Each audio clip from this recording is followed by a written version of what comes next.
Disaster Management and Social Development has organized the 4th annual review of the program with focal persons across the country in Abuja. It was a life-changing experience for many children who could not afford a meal at school when the federal government homegrown school feeding program kicked off under the National Social Investment Program. Now schools are back in session and the Ministry of Humanitarian Affairs, Disaster Management and Social Development is already strategizing on how to strengthen the program for the benefit by bringing together focal persons from across the country for the 4th annual review of the homegrown school feeding program to share experiences and successes and also profile solutions to challenges.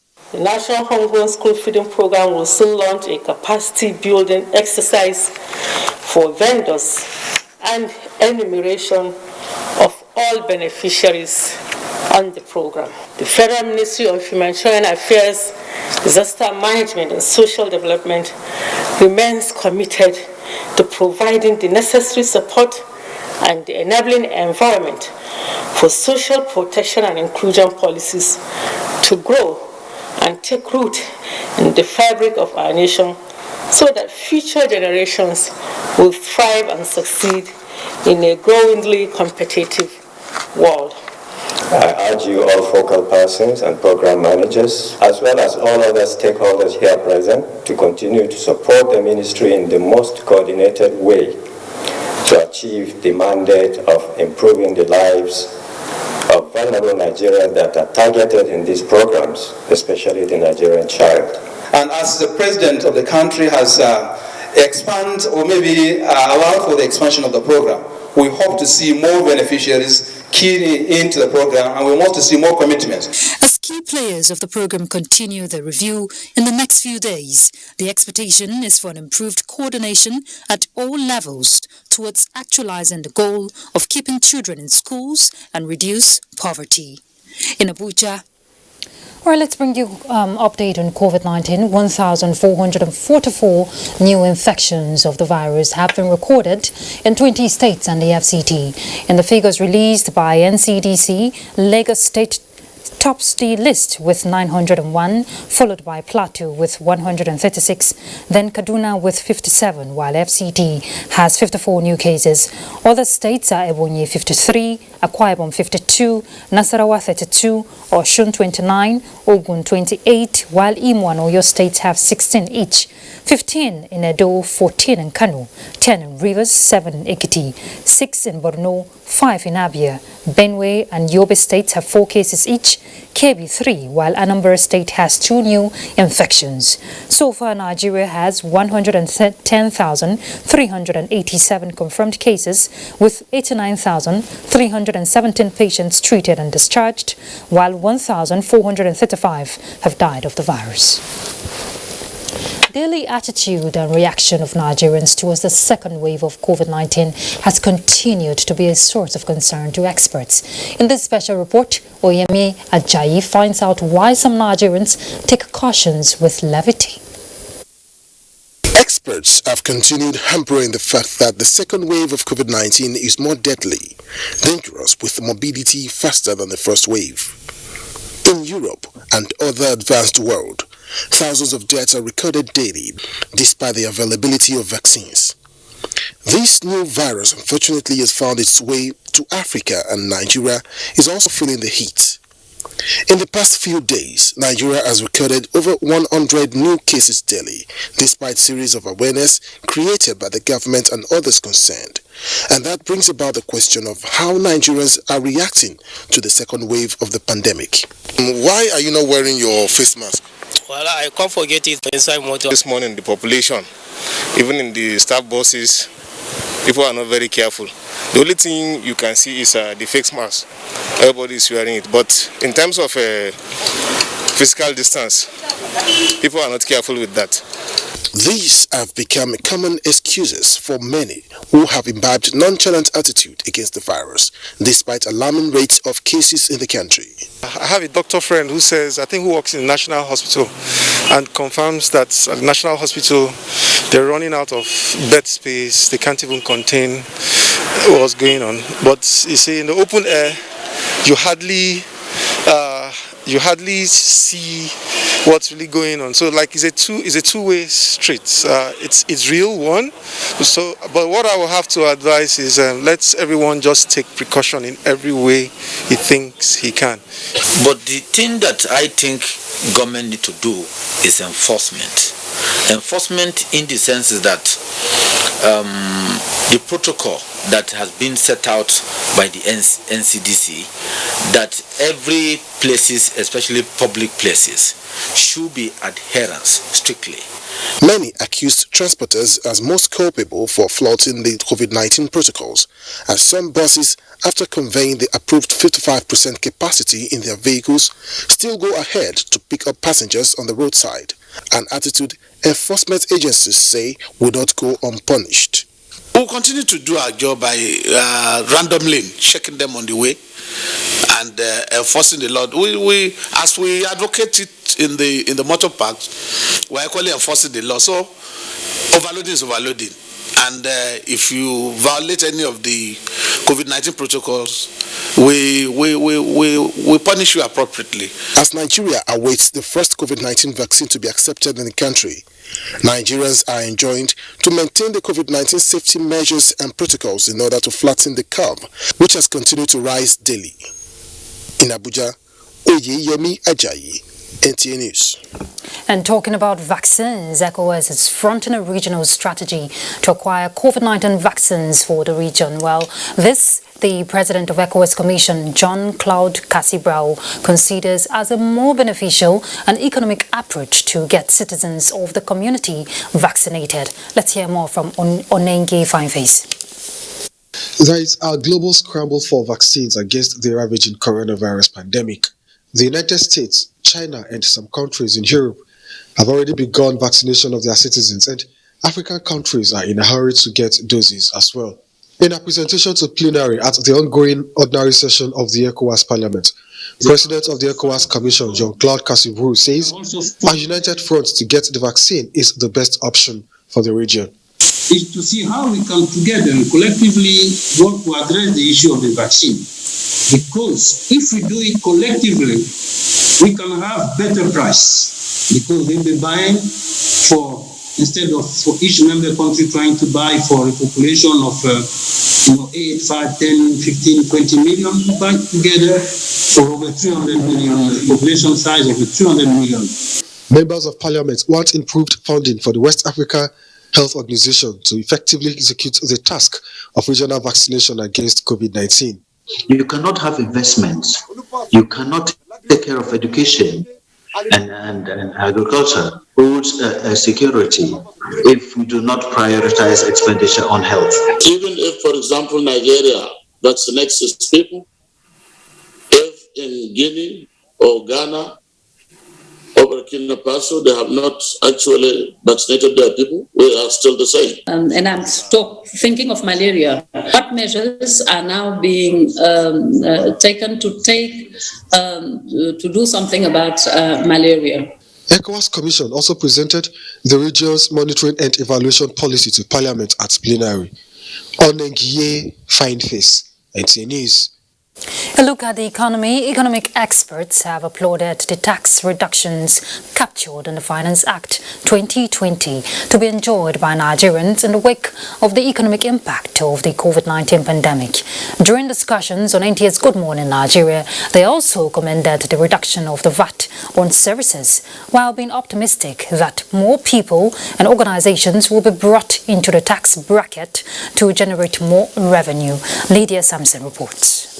The Finance Act 2020, Gaston Good Morning Nigeria said, took into consideration the earnings of taxpayers and made amendments on the Finance Act 2019. While the Finance Act 2020, the guests say, is geared towards wooing investors and creating employment, they called for caution in some areas. Peripherally, it could be seen to help the system. But looking at it from a larger perspective, the automobile industry will be completely dwindled. Some, on the other hand, believe there is no cause for alarm, as government is not unmindful of diverse reactions to the earth, and it is expected that the annual review will continue to address agitations. I believe that the thinking behind government policy would have gone through some series of considerations before this was brought about. And I know that the intention of the government is not to kill any industry, but to encourage players in that industry to give it a wider competition for everyone. The first one has to do with duty on tractors, okay, so that they can more people can have access to be able to buy tractors. Duty on motor vehicle for transport of more than 10 persons, and of course we have issues around smuggling of vehicles into the country. Why? Because they think that the duty was too high. A lot of people go through Cotonou and Benin Republic, okay? And so the revenue that will have been generated at the Nigerian port have been earned by other countries. They call for holistic implementation so as not to negate the main objectives of the Finance Act 2020. In Abuja, Lydia Sampson, NTA News. President Muhammadu Buhari has approved the renewal of appointment of Dr. Chidia Madueke as the Managing Director of Nigerian Film Corporation for a second and final term of 4 years. A statement by the Secretary to the Government of the Federation, Boss Mustafa, indicates that the appointment takes effect from 31st of March 2021. Dr. Madueke was first appointed in 2017 as the Managing Director of Nigerian Film Corporation. He promised to build ties between the corporation and industry players, both at national and international levels. Also, President Muhammadu Buhari has formally conveyed to the Minister of State, Labour and Employment, Festus Kayamo, approval for nomination of Abubakar Nuhu Fikpo as the Acting Director General of the National Directorate of Employment, pending the appointment of Substantive Director General of the agency.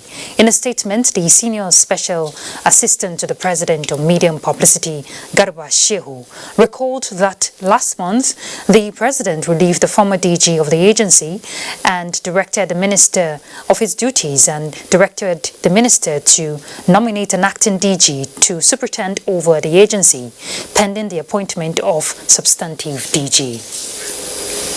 Right, let's go on a break. We're back shortly, so you stay tuned.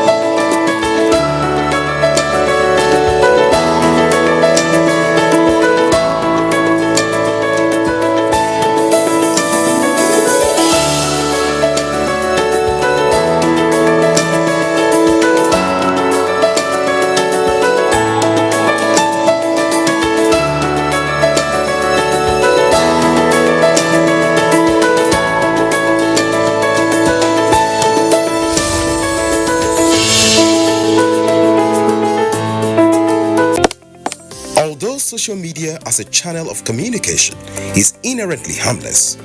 It becomes harmful and damaging when used without discretion and thoughtfulness. Bad social media users spread rumors and fake news without verification. But good social media users stop, reflect, and verify information before sharing it. Be a good social media user. Stop the spread of fake news. Verify the authenticity of your source and use social media responsibly for a better Nigeria. This message is brought to you by the Nigerian Television Authority, NTA, in collaboration with the National Orientation Agency. Do you know that 35% of every girl child and women are raped on daily basis? Some are killed in the process, some take their lives in shame, others remain emotionally dead for life. It is sad. This culture is not ours, definitely not African. How did we allow bad culture to infiltrate and take over? Even if you lack fear for the law, what of fear of God? And you, why do you cover up rape acts when it happens?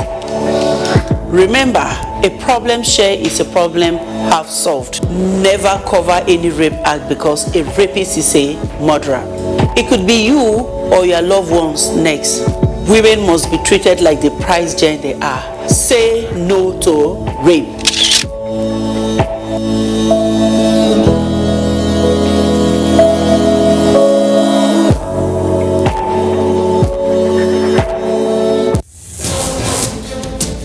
From dusk to dawn, 24 hours a day, NTA International is with you. In your living room, office, and everywhere, anywhere. We provide a company you desire in terms of balanced and up-to-date news, programs, and the best of entertainment.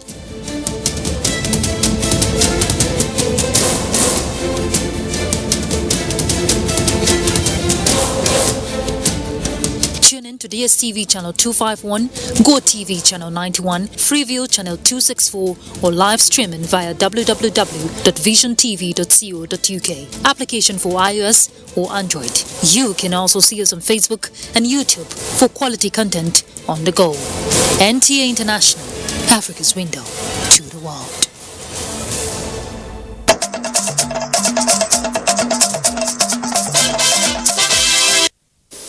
Thanks for being there. What is the situation like as schools open in the Center of Excellence? Let's join Michael in Lagos. He's going to guide us. Thank you, Ruth. As most schools in the country resume classroom activities Monday, the major concern is adherence to COVID-19 safety protocols. Our Yusuf Jibo visited some schools within the Lagos metropolis to monitor students' turnout and safety measures put in place by schools. At the gate of the school, we saw this banner which says, "No face mask, no entry." This already set the tone for what is to be expected. Hand-washing points were spotted within the school premises, though no student could be seen as they had already settled in for the business of the day. Becoming what? Whoever has gone to the universities to study pharmacy. Monsura Tijani is the principal of Agnus Memorial High School. Monitoring compliance with safety protocols is one of her key duties. Masked up as example to others, she emphasized that the school is doing everything within its means to ensure safety of its students. So that all students must put on their nose masks, which will ensure that compliance is 100%. Then also washing of hands regularly, we educated them on it, and use of hand sanitizer. Shomolu Senior High School has the same standards. The students say complying with laid down COVID-19 safety protocols is a strict rule for all. Provision of social amenities for the COVID-19, like the buckets with running tap for washing hands, and sanitizers, and sometimes they can offer nose masks to students that don't tend to have. All the students in the school are using the nose masks, and we are washing our hands always. These schools and many others in Lagos have started with safety as their watchword. Observers are optimistic that maintaining these standards will significantly discourage the spread of COVID-19 in Nigeria. In Lagos, Aguele Yusuf Jibo, NTA News. Traders affected by the recent fire outbreak at Ijesha Market are still at the scene, searching the rubble with the hope of finding valuables among what is left from the sad incident. Amaka Owo has an update. This is what is left of 196 Ijesha Market Road. This building was built in the early 1980s, but now is a shadow of itself after the recent fire that razed down the entire building. Owners of the building say that the building has been barricaded for security reasons as they await the Lagos State Building Control Agency to embark on an integrity test on the building. They also say they await a directive of the appropriate authorities before any form of reconstruction can be carried out. That is why we are even still here this morning. Maybe we can still see something to gather again. We want the government to stand for us so this building can still be like before. More than, even beautiful than before. We just depend on God and those individuals God is going to use, but mainly speaking, we need help. And opposite me are petty traders who, for them, life goes on as they have displayed their wares and have begun trading in earnest. From Ijesha Market Road in Mushin local government area of Lagos State, Amaka O, NTA News. We have more stories on Nationwide, and Ruth is still in Abuja for details. Errol Michael, thank you. Government and people of Yobe State have renewed their commitment of purpose to continue collaborating with security agencies to fight insecurity and emerging security threats in the state. Now, this was among the resolutions reached at a one-day security stakeholders meeting presided by the Governor Mai Malabuni in the state capital. Yunusa Suleiman reports. The one-day stakeholder security meeting brought together heads of security agencies, traditional rulers, religious leaders, farmers and herders, vigilantes and hunters, in addition to youth groups, to strategize and agree in principles on how to overcome emerging security threats in the state. Declaring the session open, Governor Mai Malabuni said the meeting followed efforts by the State High-Level Security Conscious and Sensitization Committee, which toured emirate councils and interfaced with relevant stakeholders. Today's meeting also provides us with an opportunity to assess and conduct a follow-up to the Security Sensitization Liaison Committee to suggest proactive measures of making possible threat in the group well ahead of time. The meeting dwelled on the findings of the committee as a lot of security issues were raised during the interaction at various council areas, and therefore the decision by government to call the one-day stakeholder security meeting is to adopt practicable and workable strategies to tackle matters associated with security.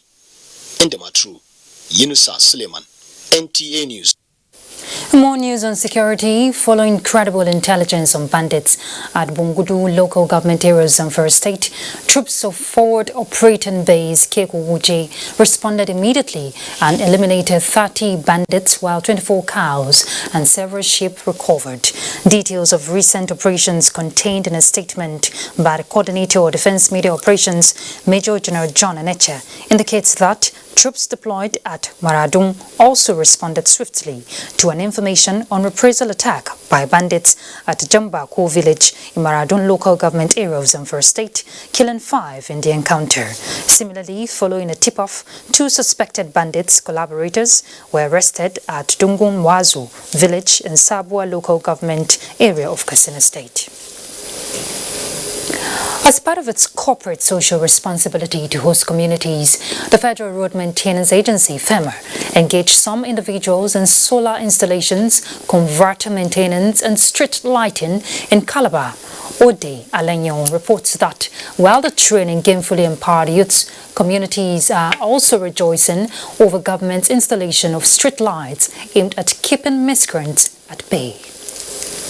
For some time now, residents of Calabar have been living in fear and in a seeming state of insecurity occasioned by high level of activities of hoodlums and other forms of armed banditry. These actions, many say, were due primarily to lack of some basic facilities such as functional street lights to expose activities of social miscreants. That narrative is fast changing because the federal government has not only installed functional street lights, but it has also gainfully engaged youth in ventures such as installation of solar-powered street lights. This street light will protect, it will be in form of security, that nobody can tamper with those infrastructure and furniture of the road. We call it install street lights, so that we light up the roads that we maintain, and it helps to take care of the various activities at different locations. This gathering in Calabar attests as participants drawn from the 6 local government areas of the Southern Central District of the state are also being drilled on solar charging control as well as series and parallel charging system. A lot installation, this training, and with the coming of this solar panel of the thing, I am very, very happy. I know how to install street lights now. So now I'm engineer Mrs. Baseso. I'm from Bakassi local government. The federal government's empowerment through the Federal Road Maintenance Agency continues with practical aspects, including road maintenance, which is one of the policy direction of the President Muhammadu Buhari-led administration. In Calabar, Ode Alenyo, NTA News. All right, our next stop will be Makurdi, and Bem is ready to guide us with more reports. Bem?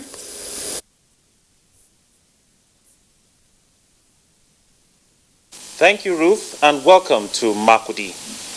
Academic activities have resumed in both public and private schools in Benue State amidst strict observance of COVID-19 safety protocols. Sandra Dowese Akeme reports that there is a low turnout of students at most of the schools visited within the Makurdi metropolis. Compliance with the state government's directives, schools in Benue State have started welcoming back students for regular academic activities.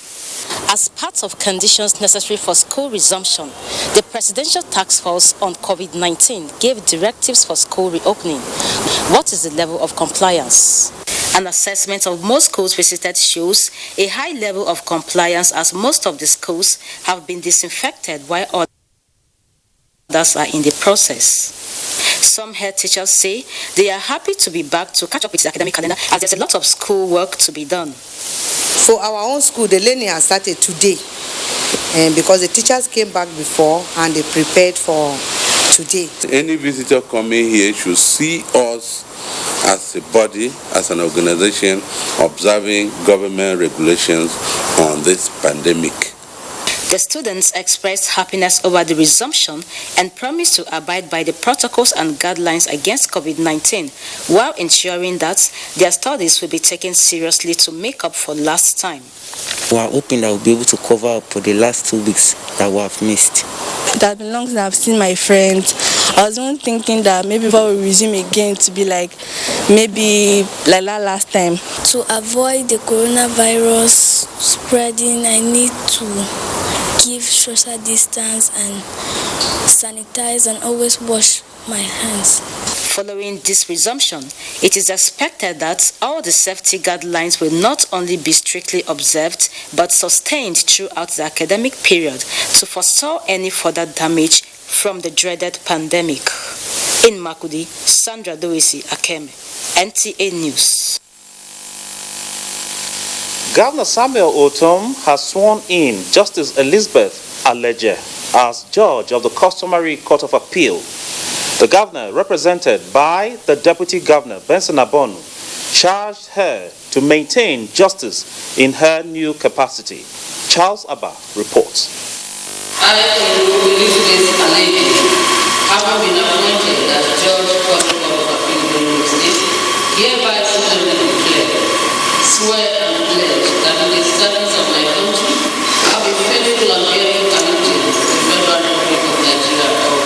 The Deputy Governor, Benson Abonu, who described the Benue State Judiciary as one of the finest in the country, urged the newly sworn-in judge of the customary Court of Appeal, Makurdi, Justice Elizabeth Aleje, to ensure speedy dispensation of justice.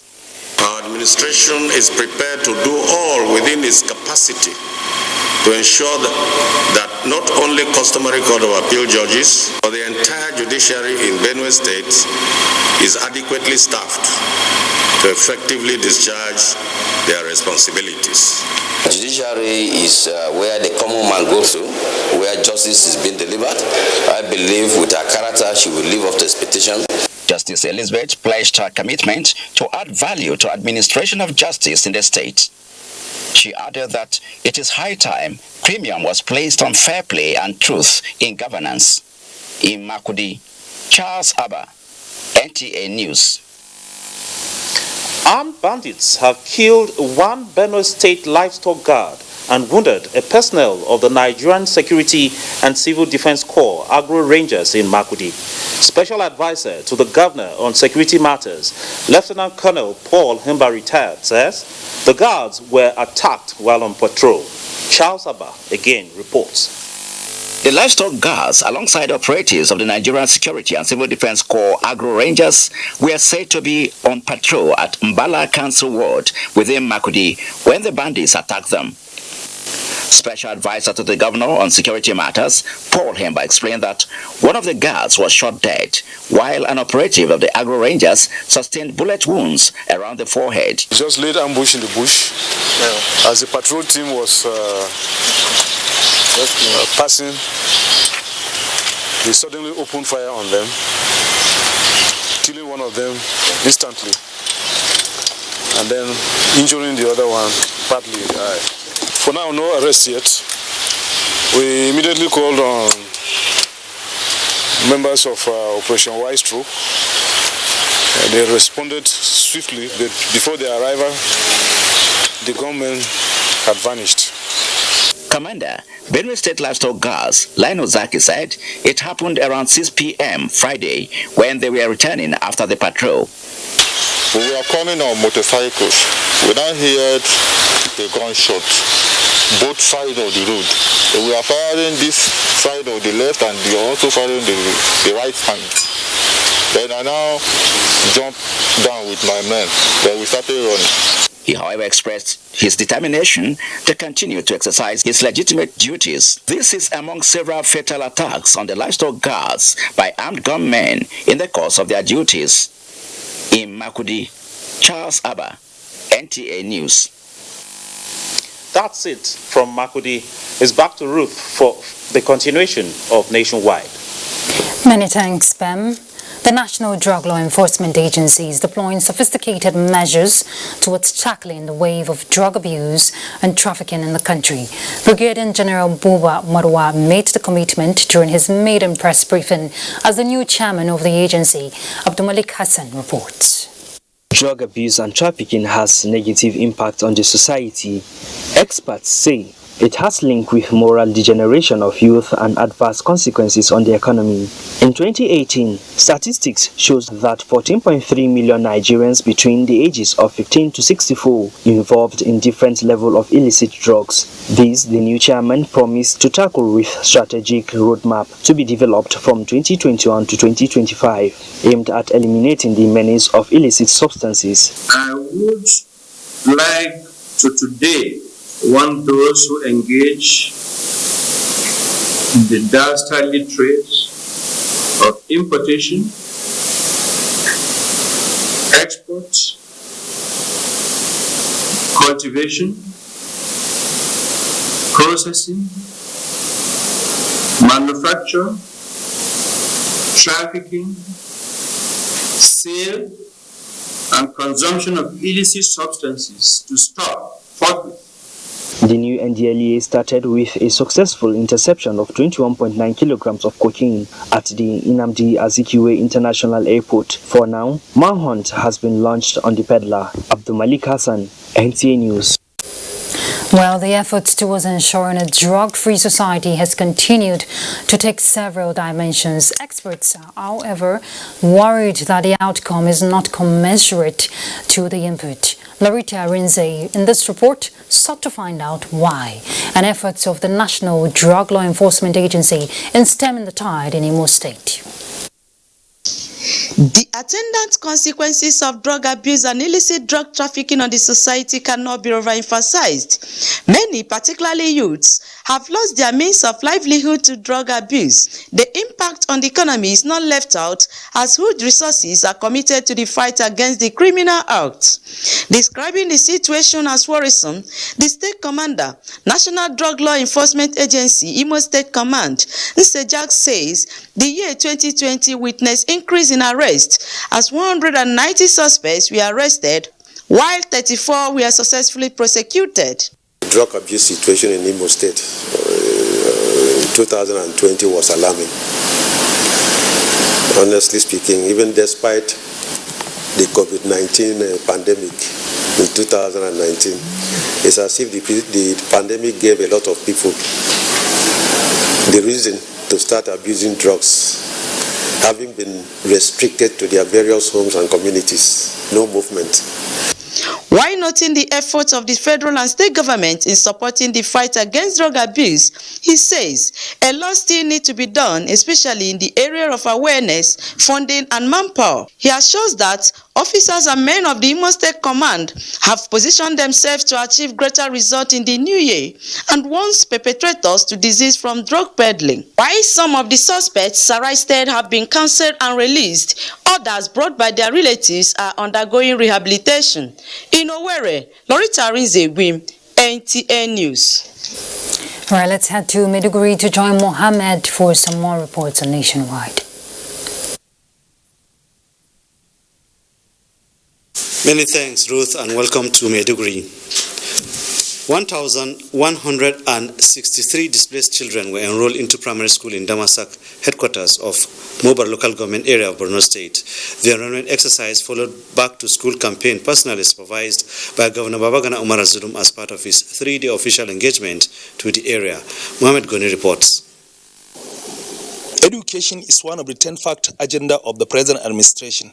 Hence, government accords priority attention to the sector at all levels. It is for this reason that the state governor embarked on a deliberate strategy of encouraging children enrollment into school to wipe away illiteracy considered as one of the root causes of insurgency. The governor, who supervised the exercise personally, registered a sizable number of children into primary 1, while others on the governor's entourage, among other stakeholders of the town, also took part. Similarly, Governor Zulum had interacted with some out-of-school children in the area.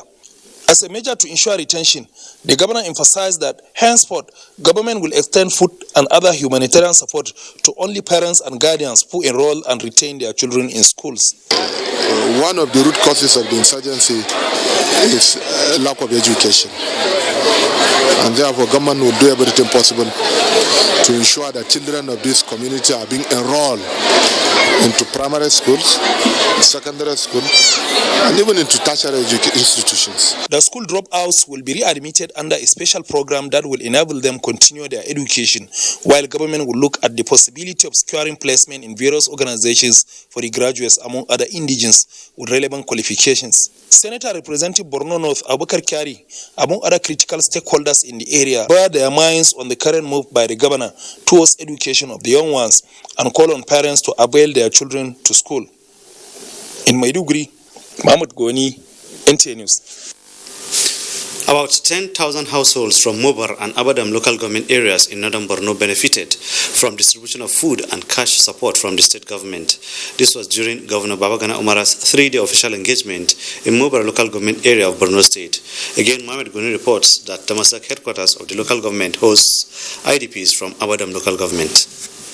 Food items were presented to each male beneficiaries from the two areas, while the female received 5,000 naira each, as well as condiments. Stakeholders and beneficiaries expressed joy over the humanitarian gesture, which they say will address food shortage in the area.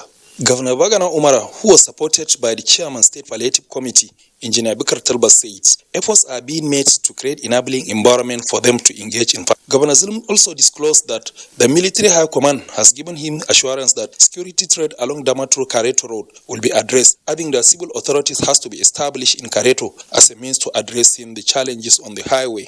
Meanwhile, Governor Zulum, who launched the distribution of farm inputs to 1,200 farmers for 2021 irrigation, said the essence of distributing the farm inputs is to improve food security and agricultural activities in the state, assuring that government will look into possibility of providing fuel for the water farms. Federal government, state government, and the local government have been providing relief materials to them in terms of humanitarian support, but it's not sustainable.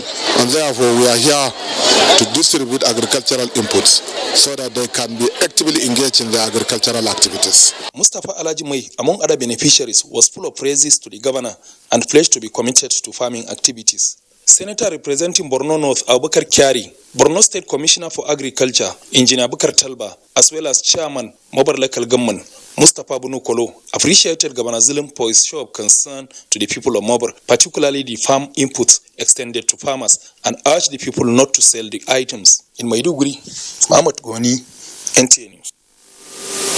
Those are the stories on Nationwide from Maiduguri. It's now back to Ruth in Abuja.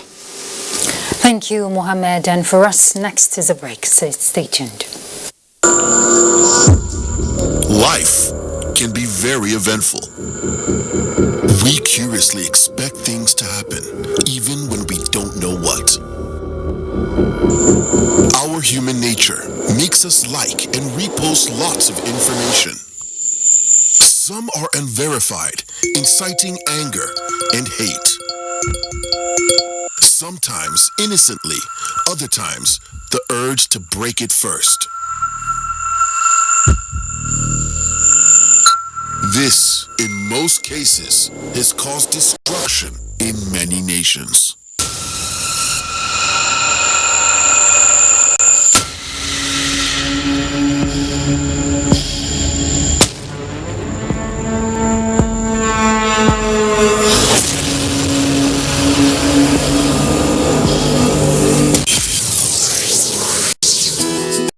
Edition of TV Guide is out with special focus on the game changer, His Excellency Governor Abdullahi Sule of Nasarawa State. Broadcasting in a digital economy, Maxwell Lobo gives an insight. This edition also features Nancy Naji of AIT, a name synonymous with business. Meet the NCDC boss, Dr. Chikwe Ihekweazu. TV Guide, your indispensable companion, also x-rays the relevance of social media in the modern society. Meet some TV professionals who have impacted their spaces and other inspiring stories in sports, entertainment, and lots more. Grab a copy at the vendor near you or NTA stations nationwide. TV Guide, your indispensable companion.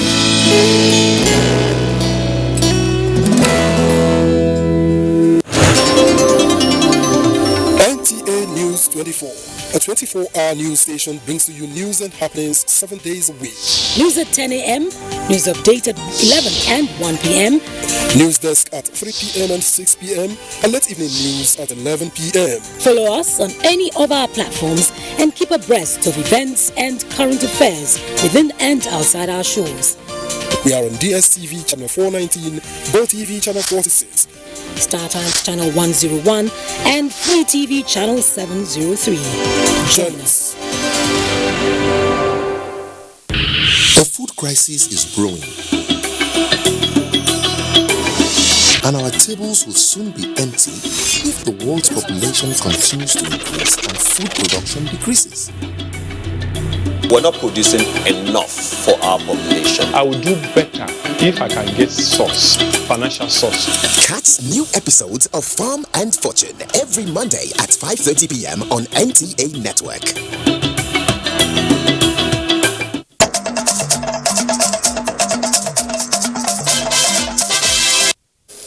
Thanks for staying tuned. All right, let's find out what's the latest news in Enugu as we join Chinenye. Chinenye? Thank you, Ruth, and welcome to Enugu. Schools in Enugu State reopened today with both students and staff seen observing the COVID-19 safety protocols. Comfort Ayim, who visited some universities, post-primary and primary schools in the early hours of today, reports that some students have already started the first semester examination. The long-awaited January 18 school resumption date is here. In Esut are already battling with their first semester examination, talking about first-year student. Already the university runs online studies, a move which has also helped in preparing the student for the task. Apart from setting up a COVID-19 monitoring team to ensure total compliance with the safety protocols, Esut is also making plans to install Wi-Fi in all faculties to aid online teaching and learning, as well as avoid large gatherings associated with general studies and other related courses. And the Vice Chancellor says when installed will no doubt go a long way to reduce the burden of data subscription through self-effort.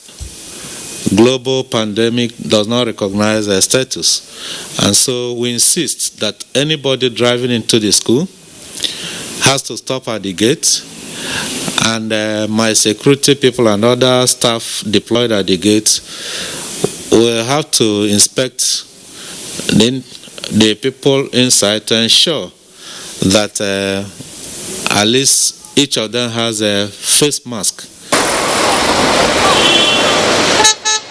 From Esut, now in UNEC, from what you can see, activities are gradually returning after the long vacation. The situation is that we started to plan how to receive our students. students and how to handle the lectures of them and others so that we can comply with the COVID protocols. That I'm about to complete what I started since 2015. Meanwhile, primary and post-primary schools in Enugu have also reopened and COVID-19 safety measures stick to. Comfort NTA News.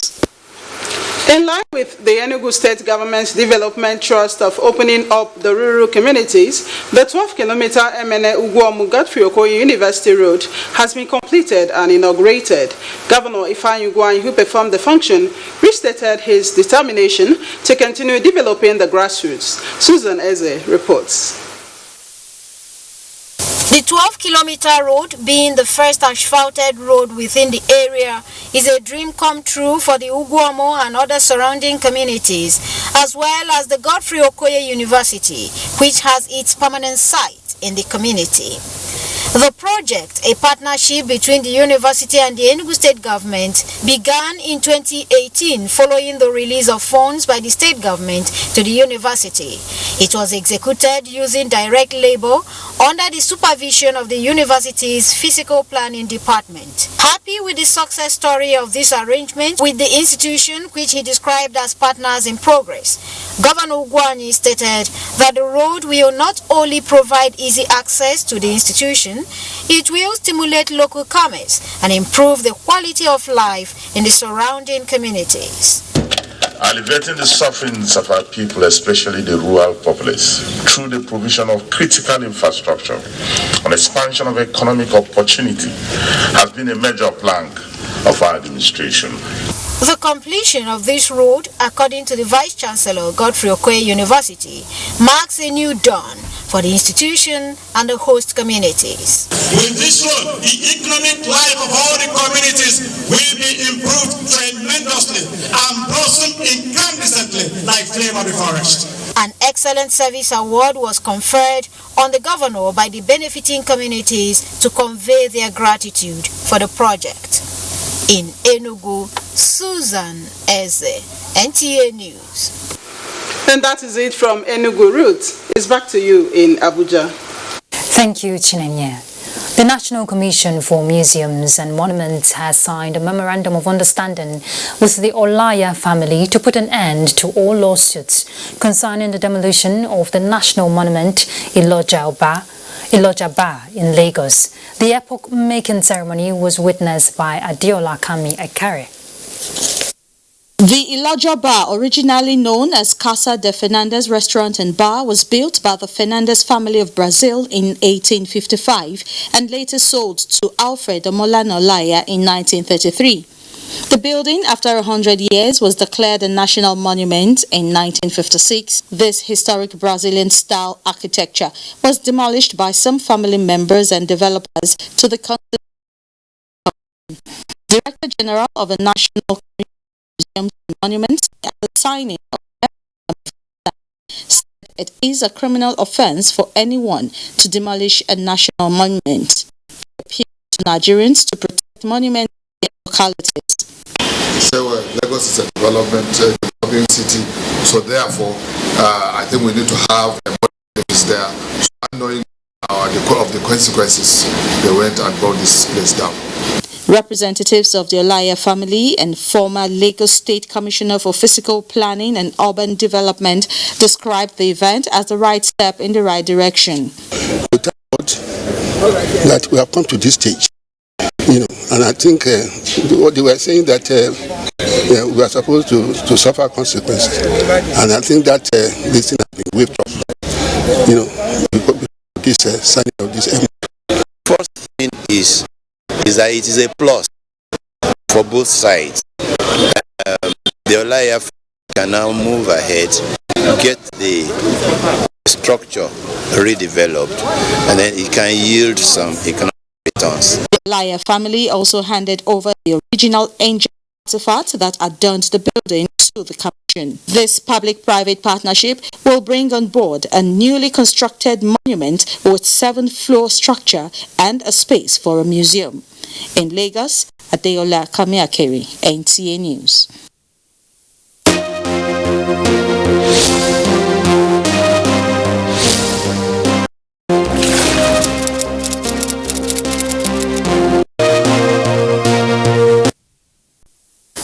That's Nationwide today. Many thanks for your company. But let's keep the fight on against rape and rapists. Good evening. I'm Ruth Aguele.